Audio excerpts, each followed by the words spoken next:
ప్రయత్నం చేస్తారు. మీరు ఇటువంటి ప్రయత్నం చేస్తుంటే మీరు మళ్ళీ 10 ఏళ్ల బీఆర్ఎస్ పాలననే చాలామంది రిపీట్ చేస్తున్నారు.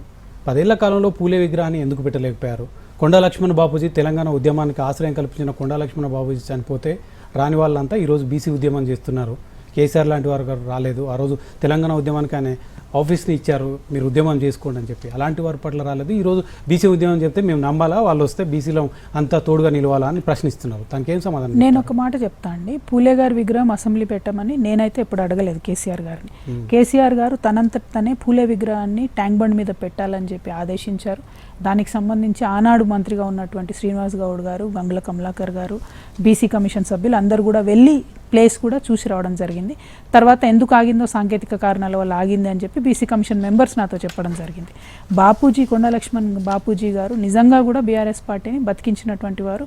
ఆయన ఒక ఆశ్రయం ఇచ్చినటువంటి వ్యక్తి. వారి మీద ఉన్నటువంటి గౌరవంతోనే కేసీఆర్ గారు కళాశాలకు కూడా ఆయన పేరు పెట్టడం జరిగింది. వారికి ఉండేటటువంటి గౌరవాన్ని ఎక్కడా తగ్గించకుండా మా ప్రభుత్వంలో మేము మసులుకోవడం జరిగింది. ఇంకా నా విషయం పర్టికులర్గా మీరు నా గురించి చూసినట్టయితే, ఎప్పుడైతే నేను ఈ మూమెంట్ స్టార్ట్ చేశానో, మహిళలకు సంబంధించిన అంశాలు స్టార్ట్ చేశానో, నేను ఎంపీగా ఉన్నానో, అప్పటి నుంచి కూడా నేను బీసీల కోసమైనా, ఎస్సీస్ కోసమైనా, ఎస్టీస్ కోసమైనా, మరీ ముఖ్యంగా నాకు ఇష్టమైనటువంటి మా ఆడబిడ్డల కోసమైనా ఫైట్ చేస్తూనే ఉన్నాను. నా పరిధిలో నేను చేసి ఉండొచ్చు, అప్పుడు నా పార్లమెంట్ సెగ్మెంట్లో చేసి ఉండొచ్చు. ఇప్పుడు నేను ఓవరాల్గా పెద్ద ఇష్యూని టేకప్ చేస్తాను, దానికోసం పని